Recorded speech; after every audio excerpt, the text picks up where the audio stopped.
to talk about today is some of the opportunities that we see in terms of sustainability and impact investing, and potentially adding that vertical to our remit in the MX50 fund. So for those of you who kind of haven't heard the pitch on MX50, I think all of us are pretty well versed in it at this point. But just to update you guys on performance, a number of our investments have made public debuts and experienced liquidity events, and I think to date the fund has returned over 300%. Kind of on a year-to-date basis. Given kind of the fact that the fund was initialized earlier this year, this is pretty significant performance. I think investors who have placed their money in the MX50 are pretty happy with what they've seen so far. So moving on to our presentation about sustainability and impact opportunities. As of late, financial markets have really undergone a very subtle shift, but this shift is still quite significant towards a greater prominence and a greater kind of appreciation of companies that are doing social good as part of their economic model. ESG investing has obviously become kind of the headline here, but companies that have a sustainable mission inherently and kind of are based in ensuring planetary longevity have become kind of outperformers as of late.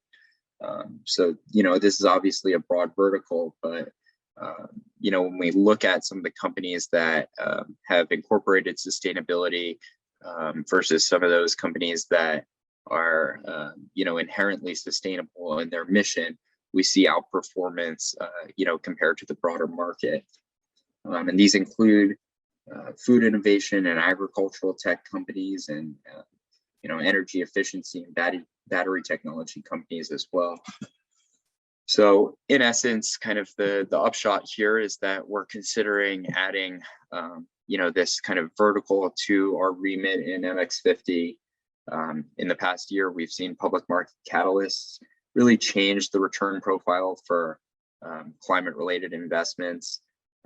And kind of those catalysts include enthusiasm in the EV space, shifts in global public policy that portend future contracts and significant revenue streams from the public sector, and kind of extremely high-profile fundraisers in the private markets for many of these companies. So once we dive into these catalysts, we've compiled a list of 8 different companies that we'll quickly run through.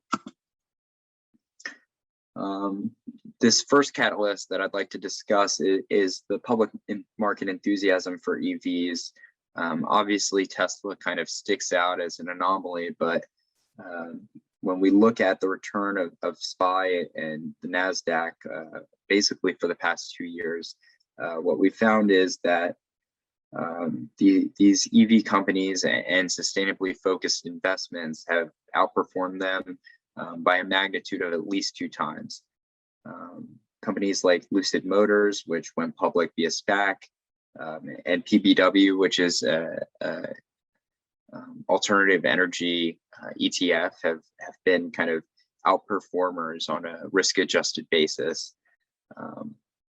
If we look kind of at more anecdotal evidence, companies like Hertz significantly outperformed the market, on news that they were buying Teslas to modernize their fleet. And companies like Rivian have gone public to much fanfare without really generating any revenue. This is now the 3rd most valuable automotive company among public companies, and I don't think that it's really kind of a shock that a company that's focused explicitly on creating sustainable, long-term, viable automobiles is now kind of an outperformer. Second of all, kind of for those of you who have been following the news out of Glasgow and the COP26 summit, kind of the language in the community, kind of paves the way for a future of developed world investment into sustainable sources of energy and kind of emissions reducing technology in the developing world. The kind of US-China climate deal is kind of as a side story in the summit. I think it is really a kind of a significant development. And in the US specifically, we see in the infrastructure bill that was recently signed and in the House and Senate kind of Build Back Better bills, significant carve-outs for alternative energy and sustainable investments.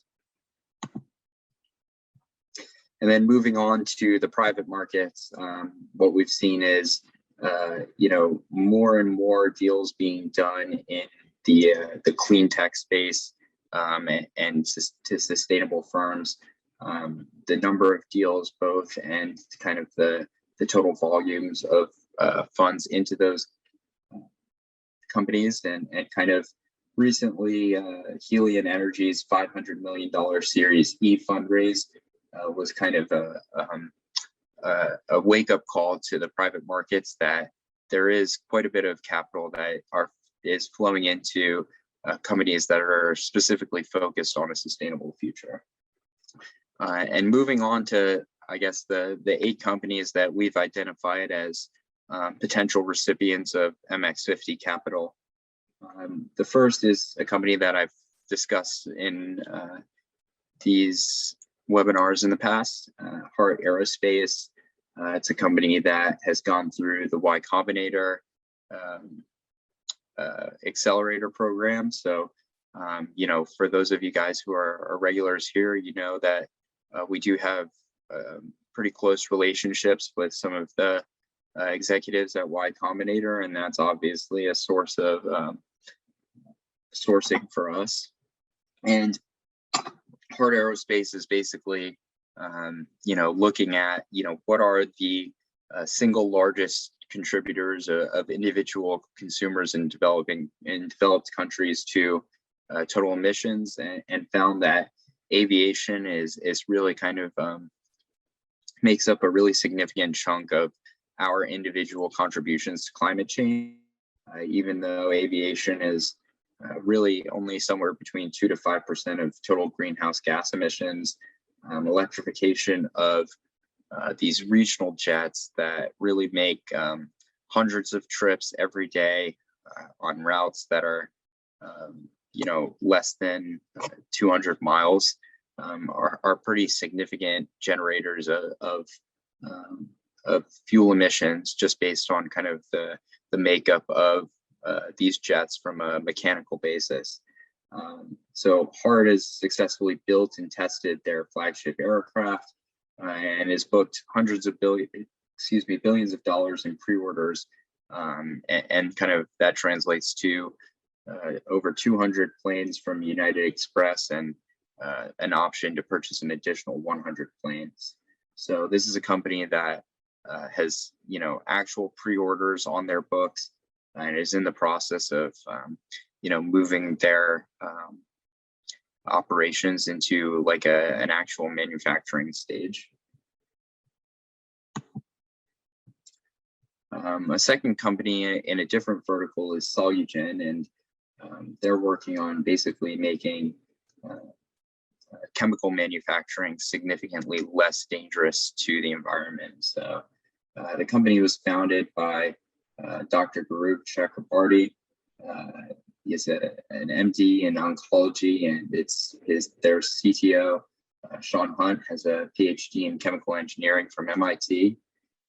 The company's raised over $400 million in venture funding. Again, this is a Y Combinator alumni, with kind of additional funding from Temasek and Founders Fund and GIC. So, quite a few big names there. And in terms of the scale of the problem here, chemical production is basically the third largest source of global CO2 emissions. And what Solugen is basically doing is they're taking the kind of process which is laden in kind of petrochemicals and oil that's necessary to kind of kickstart the chemical generation process, and revamp that process using kind of new biological techniques and reactions that allow the company to basically start from the place of glucose. So using sugar in kind of the chemical reactions to generate over 10,000 metric tons of chemicals each year from their facility. So these kinds of chemicals are basically going out to wastewater treatment facilities and sustainable materials, safer food, and better personal care products. Moving on, Indigo Agriculture is another really interesting company that's running kind of an Amazon-esque platform for growers, buyers, and shippers of agricultural products like corn, rice, and soybeans. And kind of what the company's large innovation is here is that they found microbial seed treatments can basically remove the necessity for fertilizers and fungicides that create damaged soil and kind of a byproduct of the agricultural process being run off into water sources. So pollution that degrades the environment and creates kind of infertile soils are now kind of being mitigated by Indigo's main product. This is a company that's raised over $1 billion, most recently at a $4.5 billion valuation. Again, the founder is a PhD from MIT and is being led by individual who was formerly a public company CEO. So a lot of experience and really a mission-driven company here. In terms of consumer packaged goods, Groov Collaborative, I think, has really kind of established itself already as a leader in that category, still in the private markets. Groov, for those of you guys who aren't familiar, is a leader in personal care products from their own e-commerce platform. There are over 2 million customers and 2,000 products that are healthy, sustainably produced, and cruelty-free. And currently the company is only being valued at a 5.2 times sales multiple, which is pretty cheap given the company's growth and what other companies in the consumer packaged goods industry are currently selling at. For example, Procter & Gamble is also in that 5 times price to sales multiple with kind of significantly slower growth. Appeal Sciences is the company that I've personally seen living in Southern California. This is a company that is working to implement greater longevity in food and specifically in produce.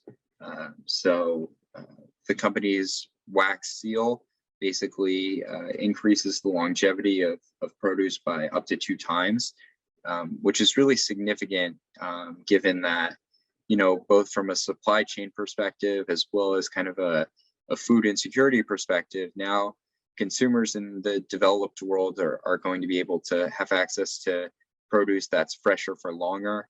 And in the developing world, basically food insecure individuals who live in rural environments are having greater access to fresh fruits and vegetables that otherwise would have spoiled.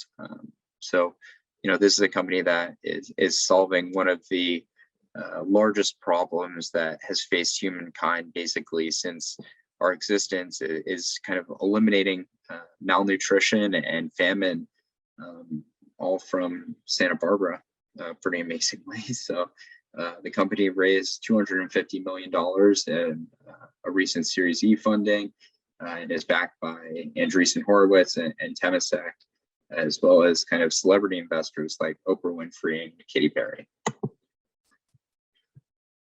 Redactive is kind of, more of a B2B company that retains recurring revenue on kind of a service model. The company is a energy solutions and funding provider that basically uses proprietary data and analytics and artificial intelligence to provide solutions to businesses about their energy sourcing and improving energy efficiency in their real estate portfolios.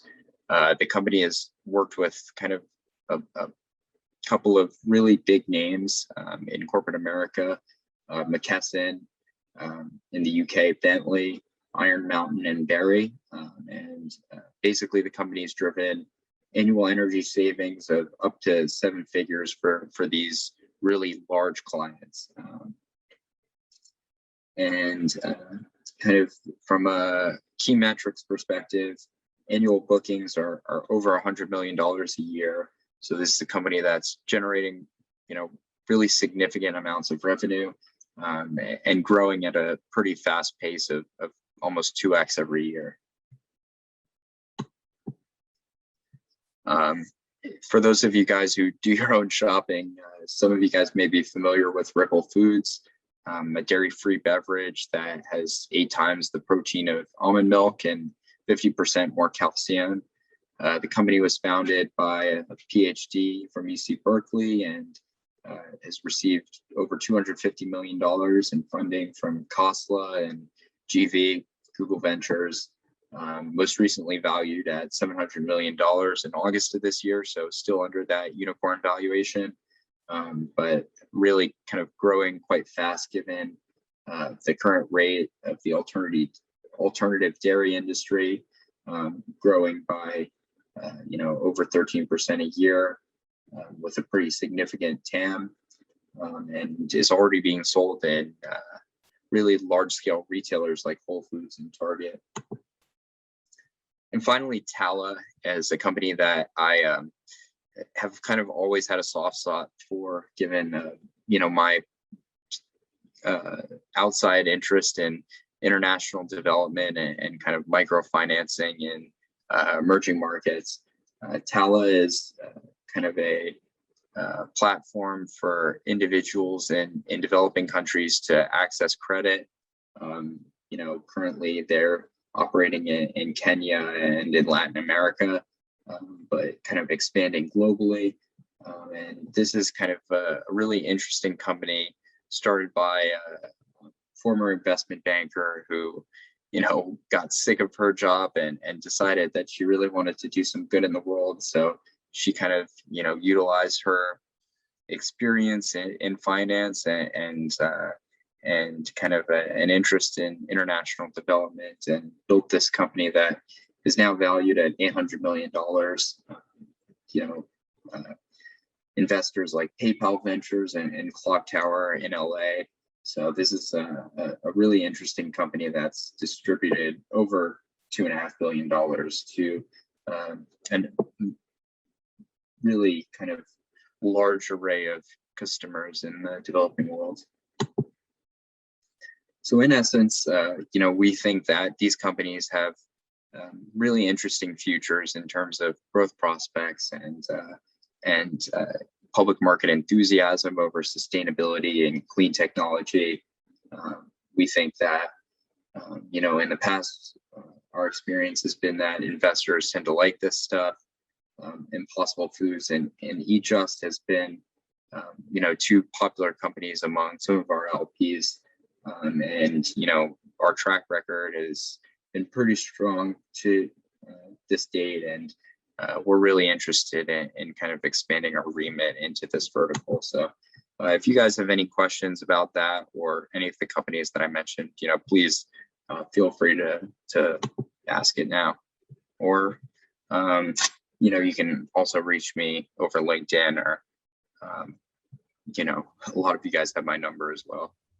I had a question regarding MX50. Is there any minimum entry? And lock-in?